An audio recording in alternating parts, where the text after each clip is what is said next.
पीले दांत वाली बहू। रंजना कभी ब्रश नहीं करती थी।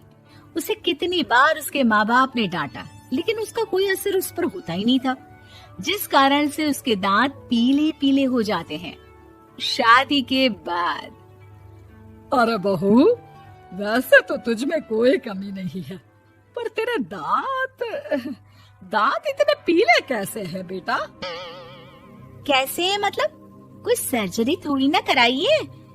वो तो क्या नाम, मैं ब्रश नहीं करती थी तो पीले हो गए। अब क्या करूं? आप कहे तो लाल करवा लूं या फिर काले? यार ये क्या है, क्यों माँ से लड़ रही हो? लड़ रही हूँ? अरे मैं लड़ रही हूँ या ये बोल रही है कि दांत पीले हैं, पीले।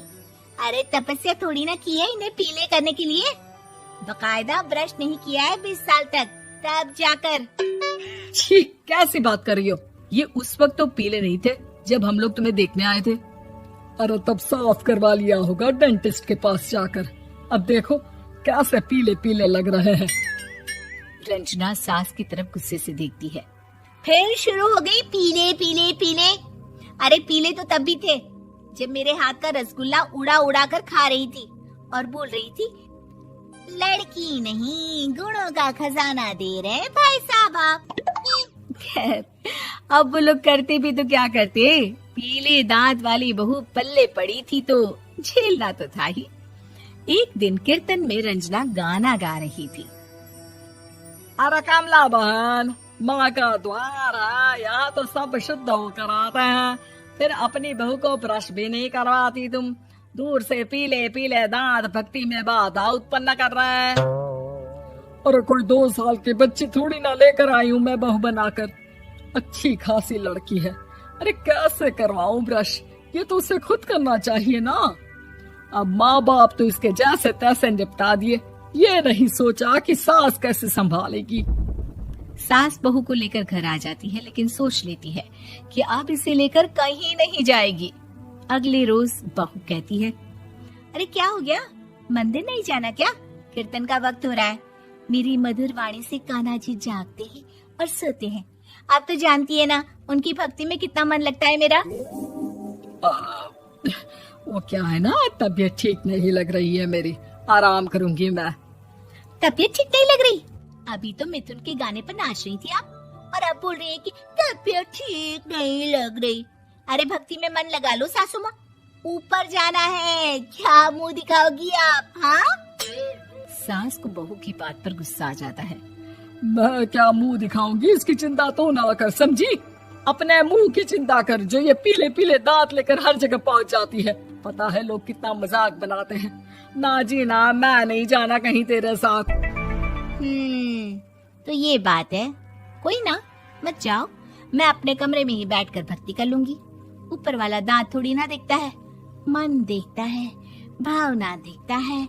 और अरे बस बस, तू सब कुछ दिखा, बस ये सफेद चमकदार दांत ना दिखाना किसी को, है? जा यहाँ से।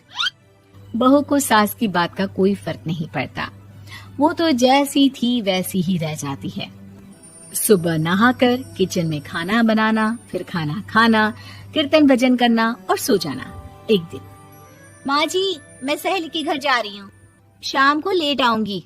हाँ, तो जाना, मैंने कौन सा तेरी आरती करनी है घर पर बैठकर। रंजना सहेली के घर जाती है, जहाँ वो पार्टी में जाने की तैयारी कर रही होती है। अरे शिखा, कहाँ जाने की तैयारी कर रही है? मैं गलत वक्त पर आ गई क्या? अरे नहीं यार, उल्टा सही वक्त पर आई है। मैंने ये साड़ी और ज्वेलरी निकाली है यार, शाम को इनके ऑफिस की एक पार्टी में जाना है। बताना कैसा लग रहा है ये सब? नहीं यार, इस ड्रेस के साथ तो वो वाली ज्वेलरी अच्छी लगेगी। हाँ सही बोल रही है, मैंने ध्यान ही नहीं दिया। वैसे तो हमेशा से मस्त फैशन सेंस रखती है। तो बड़ा जाती होगी ना पति के साथ पार्टी में। रंजना कुछ नहीं बोलती, बस सोचती है कि यार काश ये बात सही हो जाती, पर मैं क्यों नहीं जाती पार्टी में? क्या इन लोगों की कोई पार्टी होती नहीं होगी? रंजना घर आती है और रात में पति से सवाल करती है, एक बात बताइए, आप मुझे किसी पार्टी में क्यों नहीं ले जाते? क्या आपके यहाँ ऑफिस में पार्टी नहीं होती? पति बेचारा क्या कहता कि दांत पीले हैं तुम्हारे इसलिए। अरे कोई पार्टी होती नहीं हम लोगों के ऑफिस में, तो कहाँ से लेकर जाऊं? और मार्केट, मॉल, कहीं वीकेंड घूमना, कहीं तो। अरे यार सारे हफ्ते में एक छुट्टी मिलती है, तो सोचता हूँ कि आराम ही कर लूं। क्यों? रंजना मन मार के रह जाती है। पहले कभी सास के साथ मंदिर जाया करती थी, लेकिन वो भी सास ने ले जाना बंद कर दिया। घर बैठी बैठी रंजना बोर हो जाती है। तभी उसे आइडिया आता है और वो मायके जाने का सोचती है। सासू माँ, 2 दिनों के लिए मम्मी के घर जा रही हूँ। अच्छा अच्छा ठीक है, आराम से जा। और हाँ, माँ से कुछ अच्छी आदत सीख कर आना कि कैसे शरीर के हर भाग की तरह दांतों की सफाई भी जरूरी होती है, समझी? शुरू हो गई ना आप। वो लोग आपकी तरह नहीं है कि छोटी छोटी बात का बतंगड़ बना दे। उन लोगों के लिए मैं मायने रखती हूँ, ना कि मेरे पीले पीले दांत। रंजना माँ को बिना बताए उन लोगों को सरप्राइज देती है, लेकिन जैसे ही वो दरवाजे पर पहुंचती है, अंदर देखती है कि घर वाले कहीं जा रहे होते हैं। अब माँ, काश रंजना दीदी के दांतों वाली प्रॉब्लम नहीं होती, तो वो भी हम लोगों के साथ चलती ना बुआ जी की बेटी की शादी में। हाँ बेटा, लेकिन अब उसे कौन समझाए कि उसको उसके पीले दांत नहीं दिखते, लेकिन उसके आसपास के लोगों को कितना एम्बैरेसिंग फील कराते हैं।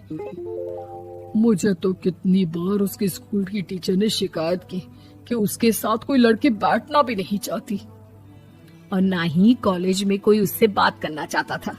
लेकिन पता नहीं क्यों उसे ये बात समझ में ही नहीं आती। कोई कमी नहीं है उस लड़की में, बस यही कि दांत पीले हैं। वो तो भला हो जीजा जी और उनकी माँ का, जो दीदी को जैसी है वैसे ही रखा हुआ है। रंजना को अपने घर वालों की बात सुनकर बहुत दुख होता है। वो सोचती है कि वो क्या करे, लेकिन फिर वो सीधा डेंटिस्ट के पास जाती है, अपने दांत चमकाती है और कसम खाती है कि वो रोज ब्रश करेगी। अरे क्या हो गया? तुम तो 2 दिनों के लिए गई थी ना। पर कोई ना, अच्छा है, चलो आ गई तो। रंजना सास के सामने आकर खड़ी हो जाती है और पूरी स्माइल करती है, उसके चमकदार दांतों को दिखाती हुई।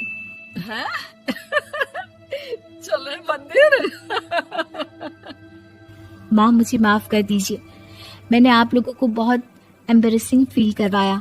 मैं आज से रोज ब्रश करूंगी।